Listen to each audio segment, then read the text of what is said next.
Berjumpa semuanya di warung Bude Yanti yang menjual berbagai jenis kopi. Sekarang kita akan kembali diperlihatkan dengan Xiao Yan yang melamun memikirkan Zhang Misi, lalu bersamaan dengan Xiao Yan yang pada saat ini merenung Ye Beijing pada saat ini melirik ke arah Yang Mulia Ratu dan tampak seolah-olah siap untuk menertawakannya. Sosoknya pada saat ini berkata bahwa dirinya benar-benar tidak menyangka dengan kekuatan Yang Mulia Ratu dirinya benar-benar dapat berhubungan dengan sosok Zhang Misi. Jika begitu permasalahannya maka dirinya bisa menceritakan kepada Ye Beijing apa yang dirinya ketahui terlebih dahulu. Menanggapi hal tersebut Yang Mulia Ratu segera berkata bahwa dirinya tidak mengenali Ye Beijing dan mengapa dirinya harus memberitahunya. Ye Beijing sedikit terdiam mendengar apa yang baru saja dikatakan oleh Yang Mulia Ratu. Sementara itu Xiao Yan pada saat ini hanya bisa menghela nafas melihat bahwa kedua gadis ini masih tidak dapat disatukan. Tampaknya banyak hal yang memang harus didiskusikan secara pribadi. Xiao Yan pun melirik ke arah Yang Mulia Ratu dan Xiao Yan pada saat ini menyadari bahwa Yang Mulia Ratu ini tidak sederhana. Apa yang terjadi di keseluruhan Sensi juga benar-benar membuat Xiao Yan merasa semakin aneh. Secara logika Sensi seharusnya lebih kuat daripada alam iblis keabadian kuno. Bagaimana mungkin ada begitu sedikit keabadian dewa di Sensi? Xiao Yan benar-benar sangat bingung ketika Xiao Yan memikirkan mengenai hal ini. Namun Xiao Yan pada saat ini memiliki kepercayaan dengan apa yang telah diatur oleh Yang Mulia Ratu. Xiao Yan pun hanya bisa menghela nafas di tengah-tengah dua sosok yang pada akhirnya kembali saling berdebat. Bersama dengan hal tersebut tiba-tiba sebuah suara yang familiar memanggil Xiao Yan dengan panggilan ayah. Tentu Xiao Yan juga pada saat ini seketika menoleh menyadari kemunculan dari sosok Xiao Yueli. Xiao Yan lanjut mengulurkan tangannya sementara Xiao Yeli pada saat ini segera terjatuh dalam pelukan Xiao Yan. Di udara ayah dan anak perempuan pada saat ini saling berpelukan erat. Xiao Yueli pada saat ini lanjut menatap ke arah Xiao Yan dan dengan penuh kekhawatiran bertanya apakah ayah baik-baik saja. Xiao Yan menyentuh kepala Xiao Yueli dan menjelaskan bahwa dirinya baik-baik saja. Xiao Yueli pada saat ini sedikit mengerutkan kening sebelum akhirnya melihat sekeliling di mana banyak bintang-bintang runtuh. Sesaat setelah itu terlihat ada belasan bahtera dari alam dewa kuno yang tiba dengan suara gemuruh. Keyun pada saat ini melesat dengan cepat menuju langsung ke arah Xiao Yan. Xiao Yan menangkupkan tangannya dan membungkuk menatap ekspresi cemas dari Keyun. Xiao Yan merasa terharu dan Xiao Yan segera berkata agar mereka jangan khawatir. Xiao Yan tidak. Sebelum Xiao Yan bisa menyelesaikan perkataannya Xiao Yan melihat sosok Keyun melewatinya dan langsung bergegas menuju ke arah Yang Mulia Ratu. Keyun pada saat ini bertanya kepada Yang Mulia Ratu apakah Yang Mulia Ratu baik-baik saja dan dirinya memohon maaf karena terlambat. Xiao Yan pun tertegun dan sebelum Xiao Yan menarik lengannya sebuah tangan yang kuat pada saat ini menggenggam lengan Xiao Yan. Sesosok tubuh kekar dan tinggi besar pada saat ini langsung memeluk erat tubuh Xiao Yan. Suara yang familiar juga terdengar ketika berkata bahwa adik junior benar-benar masih hidup. Dirinya merasa senang karena adik junior telah berhasil selamat.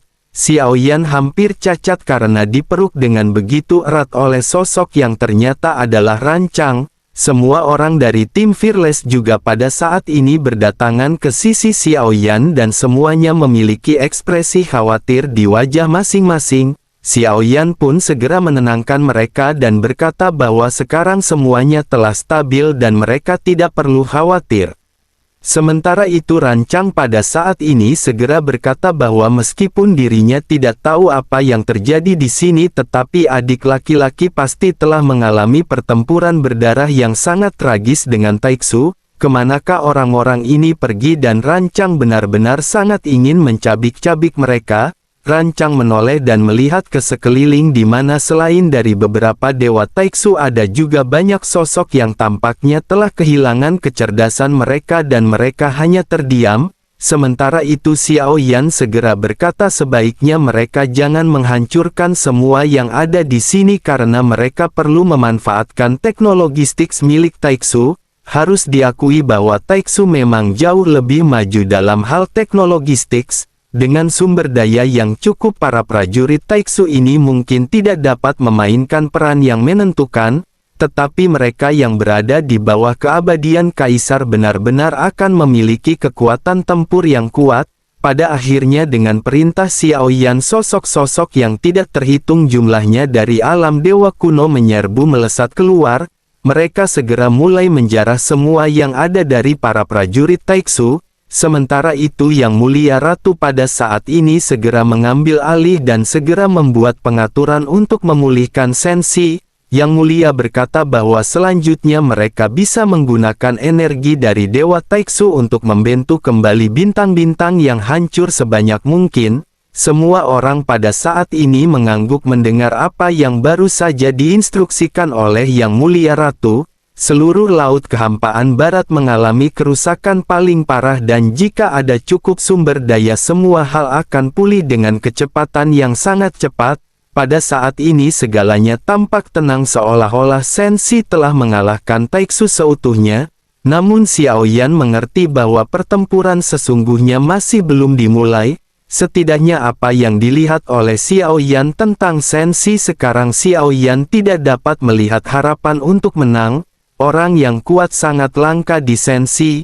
Begitu penghalang dunia hancur seperti alam iblis keabadian kuno perang ini akan benar-benar pecah dan apa yang bisa digunakan oleh Senshi untuk melawan. Singkat cerita pada saat ini Xiao Yan menceritakan semua kejadian yang terjadi di dalam pertempuran. Semakin Rancang mendengarkan semakin Rancang terkejut dan dirinya baru menyadari bahwa Xiao Yan telah tewas 2 kali dalam pertempuran ini. Tidak mengherankan cloning milik Xiao Yan sama sekali tidak bergerak pada saat sebelumnya. Rancang pun segera berkata bahwa dirinya tidak menyangka Taiksu menangkap Yang Mulia Ratu dan ingin menggunakannya sebagai umpan untuk menghabisi saudara laki-laki. Xiao Yan tampak merenung mendengar apa yang baru saja dikatakan oleh Rancang. Xiao Yan pada saat ini bertanya-tanya di dalam hatinya apakah sesungguhnya tujuan sebenarnya dari pengaturan Yang Mulia Ratu. Setelah menghabiskan waktu bersama Sang Ratu Xiao Yan menyadari bahwa pengaturan Ratu hanyalah lapisan pertama dan pasti ada alasan lain yang lebih penting. Bersamaan dengan Xiao Yan yang sedang berbicara Xiao Yan tiba-tiba mendongak dan sepertinya melihat beberapa kenalan lama. Dalam sekejap mata ratusan tahun pada saat ini telah berlalu dan Xiao Yan melihat sosok-sosok yang dikenalinya. Xiao Yan pun melangkah maju dan terbang menatap ke arah pria yang memiliki tatapan berwibawa di matanya dan masih terlihat tinggi dan kuat. Xiao Yan menangkupkan tangannya dan membungkuk ketika menyapa pemimpin aliansi Cao Cao. Orang ini adalah orang yang telah terluka parah oleh Jin Taiwei untuk melindungi Xiao Yan di aliansi Dou-Xian. Selanjutnya Xiao Yan menyerahkan aliansi Dou-Xian kepadanya untuk dikelola. Melihat Xiao Yan yang datang, Cao Cao pada saat ini langsung berlutut dengan satu kaki di hadapan Xiao Yan. Dirinya menangkupkan tangannya sambil membungkuk dan berkata bahwa ketidakmampuannya Allah yang menyebabkan dirinya gagal melindungi aliansi Dou-Xian. Xiao Yan segera tertegun dan membantunya untuk berdiri sebelum akhirnya menepuk bahu Cao Cao. Xiao Yan lanjut menjelaskan bahwa situasinya pada saat ini memang tidak bisa diprediksi. Aliansi Dou-Xian pada akhirnya akan menjadi bagian dari masa lalu. Selama pemimpin aliansi Cao Cao masih berada di sini, bagaimana mungkin aliansi Dou-Xian bisa menghilang? Pada saat ini sekelompok sosok juga berjalan melesat dari belakang Cao Cao. Di antaranya ada Jie, Zhongbo, Bailing, Shizu dan lain-lain. Mereka pada saat ini segera menangkupkan tangan masing-masing ketika menyapa sosok Xiao Yan atau Yang Mulia. Xiao Yan pada saat ini tersenyum dan menangkupkan tangan ke arah mereka dan Xiao Yan memiliki tatapan melankolis di matanya ketika mereka berada di aliansi Dou-Xian. Mereka hanya berada di level Dougat. Setelah sekian lama ketika Xiao Yan kembali, mereka semua telah mencapai langkah kelima keabadian Kaisar. Bahkan ada di antara mereka yang lebih kuat dan bahkan kau sendiri telah menembus langkah ketujuh keabadian Kaisar. Namun meskipun begitu ada juga sosok yang pada saat ini tidak terlihat di hadapan mata Xiao Yan dan Xiao Yan merasakan sedikit kesedihan. Selanjutnya Xiao Yan kembali mengucapkan terima kasih kepada semua orang atas perhatian mereka di aliansi Dosian. Melihat wajah-wajah yang dikenalinya di depannya, Xiao Yan dengan sungguh-sungguh kembali menangkupkan tangannya dan membungkuk. Sementara itu Ji Ye pada saat ini melangkah maju dan meletakkan lengannya tepat di bahu Xiao Yan. Dirinya mengusap lembut dadanya dan tampaknya dirinya tidak peduli bahwa dirinya adalah seorang wanita. Dirinya bahkan pernah mandi bareng bersama dengan Xiao Yan. Ji Ye pada saat ini tertawa dan berkata bahwa Xiao Yan benar-benar tidak berubah dan Xiao Yan masih sangat rendah hati serta menyenangkan. Menghadapi Ji Ye yang murah hati, Xiao Yan pada saat ini tersenyum. Xiao Yan pernah berpikir bahwa Xiao Yan terlalu bebas, tetapi sekarang Xiao Yan merasa sangat akrab dan sangat hangat dengan Ji Ye.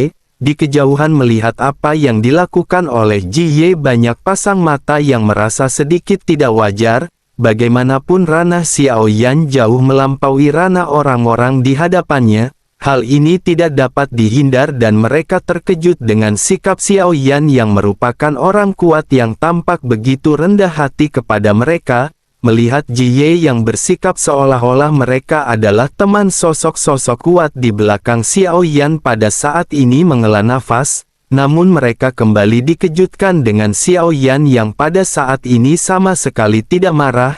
Xiao Yan lanjut tertawa dan berkata bahwa mereka adalah teman baik. Mereka akan mandi bersama setelah semua situasi menjadi semakin tenang. Semua orang seketika tertawa terbahak-bahak, begitu juga dengan Ji Ye yang mendengar apa yang dikatakan oleh Xiao Yan. Dirinya lanjut menatap ke arah Xiao Yan dengan tulus sambil mengangguk berulang kali. Sementara itu Xiao Yan segera berkata bahwa sekarang bintang Hong Meng dan aliansi Dosian telah menghilang. Ini adalah tempat yang dapat menumbuhkan banyak orang kuat di Sensi. Mereka tidak boleh membiarkan tempat-tempat seperti ini dibiarkan menurun. Bisakah mereka yang merupakan anggota kelopak bunga membangun kembali aliansi Dosian? Xiao Yan akan mengalokasikan cukup banyak sumber daya kepada mereka untuk merekrut para jenius dunia Sensi. Xiao Yan meminta mereka untuk memberikan orang-orang ini tempat untuk berlatih dan meningkatkan kekuatan mereka. Xiao Yan pada saat ini tersadar bahwa wadah-wadah yang seperti ini harus tetap terus dilestarikan. Ini merupakan rencana yang mulia dan Xiao Yan segera memahami inti dari rencana tersebut. Xiao Yan pada saat ini harus memupuk banyak orang kuat untuk bisa mempertahankan dunianya sendiri. Semakin banyak orang kuat maka akan semakin baik bagi Sensi. Sementara itu di sisi lain, mendengar apa yang dikatakan oleh Xiao Yan, Cao Cao pada saat ini segera menangkupkan tangannya. Cao Cao berteriak, selama Yang Mulia memberi perintah maka mereka akan membuat aliansi Dosian kembali bangkit. Semua orang pada saat ini mengangguk dan menangkupkan tangannya ke arah Xiao Yan. Xiao Yan pun tersenyum dan berkata jika begitu permasalahannya maka Xiao Yan harus merepotkan mereka semua. Bersama dengan hal tersebut pada saat ini terdengar suara siulan dari kejauhan. Sesosok tubuh anggun terlihat duduk di atas pundak sesosok pria tinggi kekar. Xiao Yan segera melihat sosok-sosok yang familiar ini dan menyapa sosok yang ternyata adalah Dong Haiwan dan senior Lei Ji. Lei Ji yang berada di bahu Dong Haiwan pada saat ini tidak bisa menahan diri untuk tidak memutar matanya ke arah Xiao Yan. Sosoknya segera berkata bahwa ini benar-benar tidak mudah. Dirinya tidak menyangka Xiao Yan pada akhirnya masih bisa bertahan hidup. Xiao Yan pun tersenyum dan berkata bahwa Xiao Yan hanya beruntung. Sementara itu Dong Haiwan pada saat ini tertawa dan berkata bahwa mereka benar-benar sudah lama tidak berjumpa. Xiao Yan tampaknya telah menjadi begitu kuat. Mereka pada saat ini bahkan belum mencapai keabadian para dewa dan tidak bisa mengejar Xiao Yan. Xiao Yan kembali tersenyum dan dengan rendah hati berkata bahwa Xiao Yan hanya beruntung. mendengar apa yang dikatakan oleh Xiao Yan, baik Lei Ji dan Dong Haiwan pada saat ini sama-sama mengangguk. Selanjutnya mereka pada akhir memulai perbincangan santai untuk waktu sejenak sambil makan gorengan dan kopi hitam.